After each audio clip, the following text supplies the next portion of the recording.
I have covered so many graphical user interfaces for large language models locally, then whenever I see another one, I just say, well, wow, great, yet another one. And I'm sure that you guys must be thinking the same when I just mentioned another GUI for local models. You're not wrong. But LYRN, as they call it, actually is trying to lean into a different philosophy.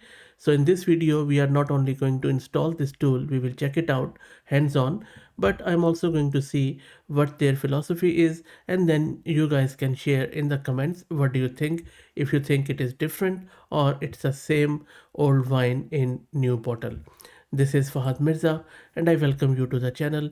Please like the video, subscribe and consider becoming a member as that helps a lot. So coming back to this LYRN, as you can see, stands for live reasoning and structured memory. This tool basically is trying to be quite modular. Most front ends focus on chat UX, a big context window, and knobs for decoding. This tool treats the LLM as a reasoning engine, sitting inside a larger cognitive system. It stores identity, goals, and long term memory in structured files and tables, not as endlessly re-injected prompting that gives it continuity across sessions without ballooning context. Plus, it is trying to be deterministic and give you that control over what gets loaded each turn. The app itself is quite lightweight. It has got snappy async startup vibe and it keeps you honest with live CPU RAM VRAM disk gauges so you can push consumer hardware without guesswork. I will be talking a bit more about it, but for now let's get it installed. I am going to use this Ubuntu system.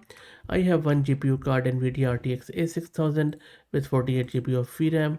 I'm creating a virtual environment. If you're looking to rent a GPU on very affordable price, you can find the link to Mass Compute in video's description with a discount coupon code of 50% for range of GPUs. And now let's git clone the repo of LYRN and cd into it. And now let's install all the requirements from the dependencies folder. While it installs it, let me also introduce you to the sponsors of the video, who are iGent.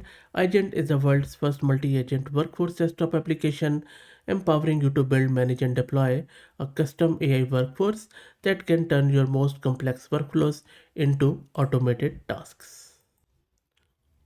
And once you run this command from the root of the repo, it is going to launch the tool. There you go.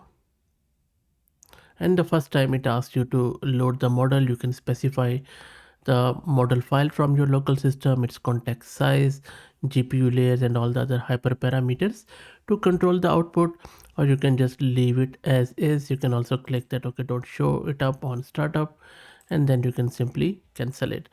You can also load the model from left. I will just make it a bit bigger so that it will be more visible.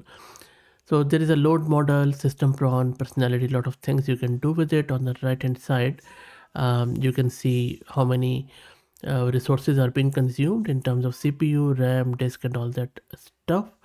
Let's click on load model. Here it says model read loaded successfully, and this shows you the system system status. Sorry.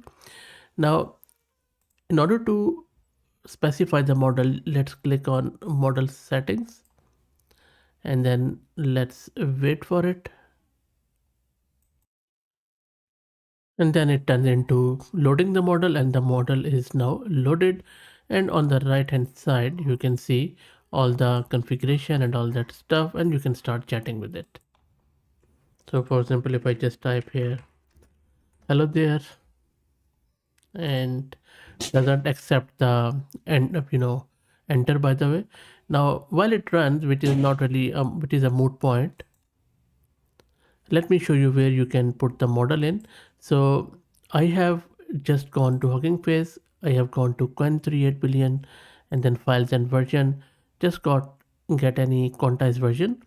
From there, click on this downward arrow, save link as, and then what I have done is I have just gone to home directory wherever you have installed that LYRN. This is the LYRN, and then just scroll down and search for model directory. There you go, models directory, and this is where you need to paste it, and then it is going to load the model from this directory. This is all you need to do. So make sure your model is there,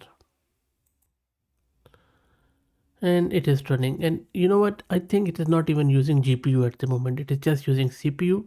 So just to, because I don't see any GPU config here, but I will just confirm it from my NV top to see what is happening. Yep, you see there is no GPU at all, it is all running on CPU. And I believe behind the scene it is using llama.cpp. So if you just look at the logs here, you see it's a llama, all it is all llama.cpp. So we have yet another llama.cpp wrapper. There you go, so all devices CPU. So I'm just going to close it, and it has given us the answer, how many tokens, and then for for the prompt and for the response. You can also configure some jobs, as for example, if you click on job manager, that how many, for example, you say new job, what you need to do, and then you can specify chat pair summary, and then you can just say run. It is going to give you the whole summary of your chat which you are talking about. You can even schedule it. Still I see that there are errors here and there, but not bad at all. System prompt, the usual stuff, where you can have your own system prompt, where you can direct the model. So sorry, I'll just open it. Takes a bit of a time. It all runs on CPU, and I have a very beefy CPU, by the way. So you see all the system instructions and all that stuff, everything is there. So you can also define the personality, like what you want your model to do. So a lot of flexibility is there, which is a good idea, and interface is quite retro. So if you're from the CLI era, it really might appeal you. But look, I think for me, very honestly, I think it is okay, it is good, but apart from this live resource consumption and job manager, I don't see much difference from other tools.